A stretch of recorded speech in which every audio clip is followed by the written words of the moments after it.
Faz sentido uma criança se sentir responsável ou culpada por problemas que existem antes dela nascer? Não faz.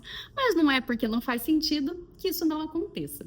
Acontece com muitas crianças em famílias funcionais e disfuncionais e aconteceu comigo. Então eu fui essa criança que com 11, 12 anos me comportava como adulta às vezes, tentando resolver problemas de adulto, tentando ou se sentindo culpada ou responsável por problemas de pessoas que vieram décadas antes de mim ao mundo. E hoje eu vejo e falo, meu Deus, isso não faz sentido nenhum. Mas eu carreguei isso comigo até a vida adulta, de forma que depois adulta, estar em contato com a minha família era sempre um peso muito grande. Por quê? Porque eu via questões ali, falo assim da minha mãe, por exemplo, ou de outras pessoas que eu via assim e falava, meu Deus do céu, mas isso tá errado, mas isso não pode ser assim, mas isso não faz bem para a saúde, mas isso não é legal, mas isso não sei o quê. E eu ficava assim, era tão pesado para mim discordar das ações ou dos gestos dessas pessoas, que eu ficava achando que eu era muito responsável, que eu tinha que mudar isso. E quando eu percebi que eu não tinha que mudar isso, a minha vida se transformou. Só que essa percepção, ela vem a partir de um momento de crise, assim. Eu acho que dificilmente essa percepção vem sem antes anteceder uma crise, né? Vocês já perceberam que nós seres humanos, às vezes, eles falam, a gente tem que aprender pelo amor e tal. Concordo, acho que a gente tem que aprender pelo amor, muita coisa a gente consegue aprender pelo amor, mas quando são padrões muito arraigados, parece que a gente precisa de, eu não sei, pelo menos comigo, parece que assim, parece que a coisa precisa escancarar muito na minha frente para eu falar, poxa vida, né? A vida, ela vai te mostrando, aí você não enxerga, ela mostra de novo, aí você não enxerga, ela mostra de novo, aí você não enxerga, aí a vida pega e esfrega na nossa cara, né? E aí foi isso que aconteceu, né, gente? Na época, assim, eu tava dirigindo um carro e eu tava com os pensamentos justamente em como eu vou resolver essas questões que estão acontecendo, né? E eu, assim, dirigia há 7 anos e eu tinha carteira de motorista positiva, verde, eu até ganhava cartãozinho porque eu nunca peguei uma multa, sempre gostei de dirigir tudo. Eu tava simplesmente na minha cidade, pensando, meu pensamento estava justamente em como eu vou resolver essas questões, essas ações, esses problemas psiquiátricos dessas pessoas, não sei o quê. Eu simplesmente passei no sinal vermelho e simplesmente veio um carro e que estava meio que correndo, meu carro era baixo, o carro da pessoa era alto, deu perda total no meu carro, o caos. E aí, só que assim, a primeira coisa que eu pensei foi, o que você estava pensando? Por que você se distraiu? Então, assim, vocês entendem? Parece que precisou de escancarar, de ver a minha vida sendo arriscada de uma maneira, de ver um bem material também saindo fumaça, enfim, né? Ver uma situação caótica para conseguir perceber que acho que a senhorita está passando do ponto em se responsabilizar pelos problemas dos outros. Depois disso, claro, ainda veio todo um processo até que veio a grande virada de chave, que foi o quê? Eu fui rever meus familiares depois de meses que isso aconteceu. Nessa época eu até nem fui, porque eu falei, não dá, preciso de um tempo para mim. Fui rever. E aí, a virada de chave não foi nem na batida em si que aconteceu. Foi no momento em que eu estava com uma familiar minha, e aí eu estava tentando, tava ali assim, eu percebi assim, meus músculos todos rígidos, eu tensa e falando para essa pessoa que ela não tinha que agir dessa forma, porque faz mal para a saúde, porque desse jeito não dá, porque nananã. E eu me vi assim, quanto estava pesado, eu me senti responsável por essa pessoa que é décadas mais velha que eu, não faz sentido nenhum, né, gente? Mas você vê como a gente carrega padrões porque era criança? Não, porque depois eu estava adulta fazendo exatamente a mesma coisa. Só que nesse dia veio a virada de chave, que foi com a minha mãe, não vou nem fazer mistério, foi com a minha mãe.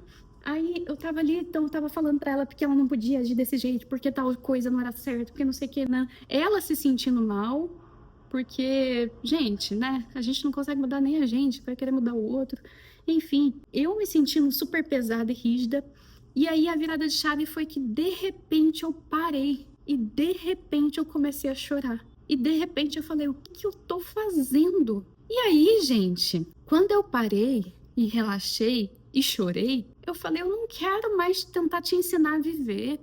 Eu não quero mais tentar te ensinar como se comportar, como agir, o que comer, o que fumar, o que não fumar. Gente, eu não quero. Esse não é meu papel. E ela concordou. Esse mais legal de tudo foi que ela concordou. Tipo, não é seu papel.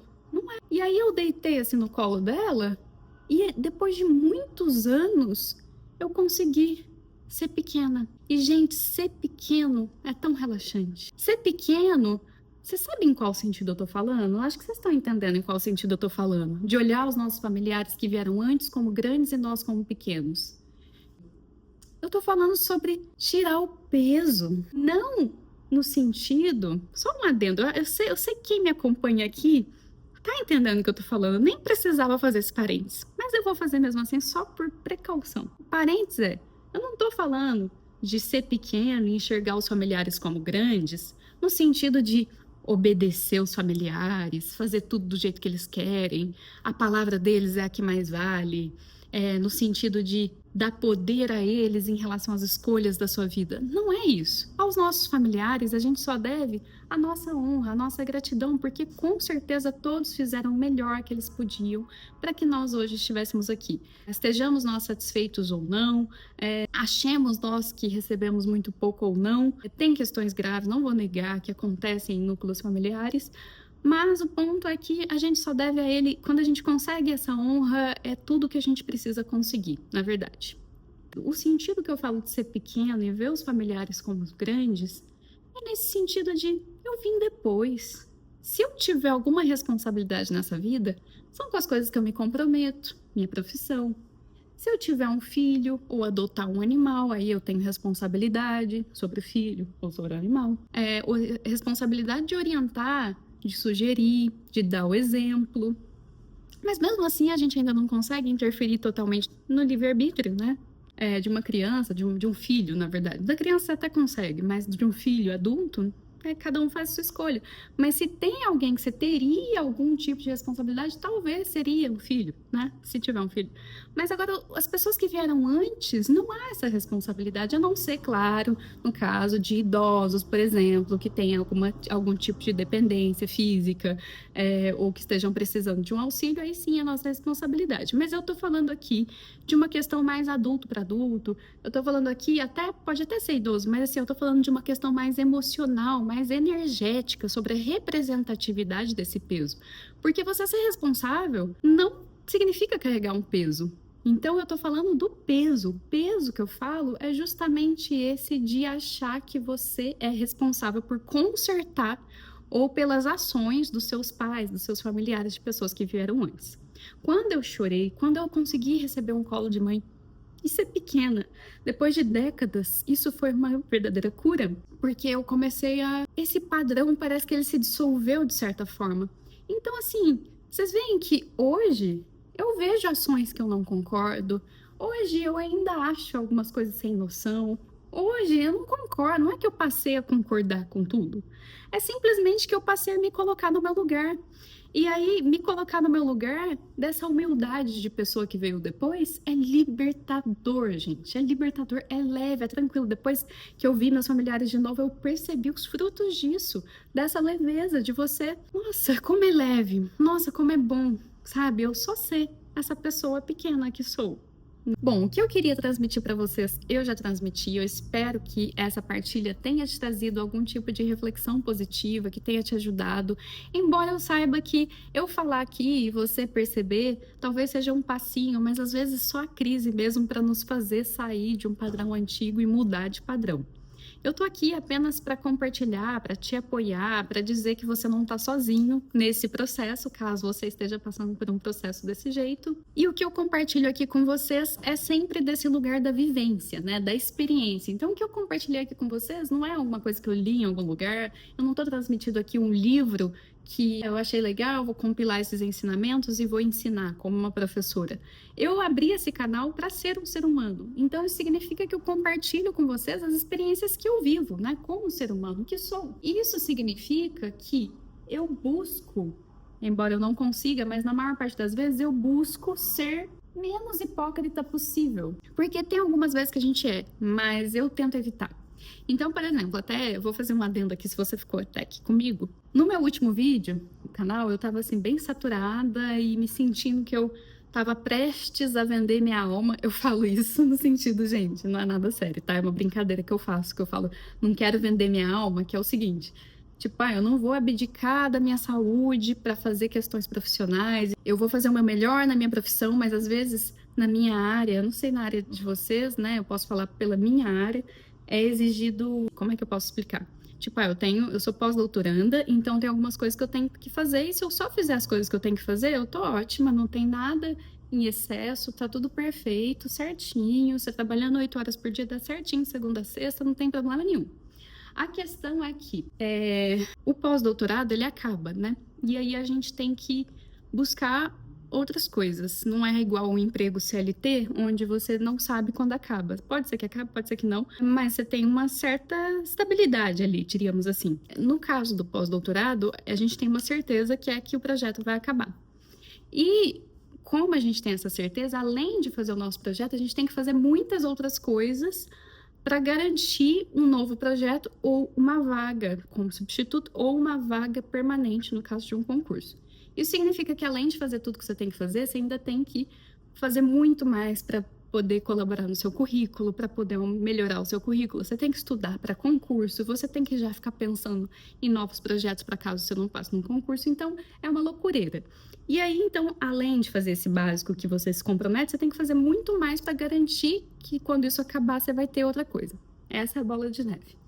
E aí, no vídeo anterior, eu tava assim, me sentindo um pouco sobrecarregada e eu tava dizendo, gente, não vou vender minha alma, porque. Calma que eu vou chegar. Vocês devem estar se perguntando por que você tá falando disso, né? É porque eu fui um pouco hipócrita nesse vídeo, mas eu vou falar. Então, assim, eu fiquei, meu Deus do céu, né? Eu não vou vender minha alma, minha saúde em primeiro lugar, eu vou fazer o melhor que der, mas se não der, não deu. Não vou ficar agarrando com unhas e dentes, com medo de não ter oportunidade lá na frente, porque eu tenho que confiar no flow. Afinal, a gente fala tanto de desapego, a gente fala tanto de soltar que, né? Tem que soltar. E aí, onde que eu fui hipócrita? Eu vou falar pra vocês. Porque na prática, às vezes, dentro dessa brincadeira, às vezes eu vendo a minha alma. Eu falei no vídeo, não vou, porque minha saúde. E não é, gente. A verdade, vou falar a verdade, é real, oficial, assim, porque é injusto, né? Eu tô lá vendendo a minha alma, tô lá ralando e falo pra vocês que não, porque, né, e tal.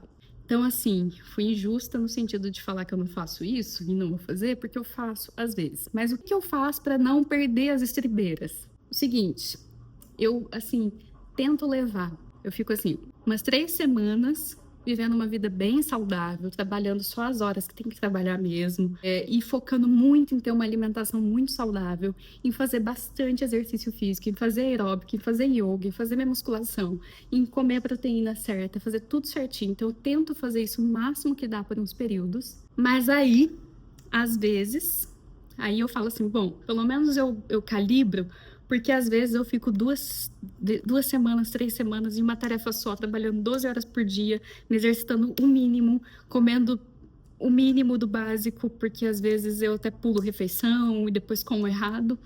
Tudo porque eu tô focada em uma única coisa profissional que eu quero muito terminar essa coisa, e aí eu deixo de ter vida, sabe? Eu não socializo, eu não tenho amigos, eu faço só o mínimo do mínimo, às vezes falto das coisas, tudo para focar em uma coisa só. E aí eu gravei esse último vídeo para vocês, né, falando que eu não vendo minha alma, só que exatamente naquele momento e 1 a 2 semanas depois eu tava justamente vendendo minha alma dentro dessa brincadeira, tá, gente? Não levem a sério.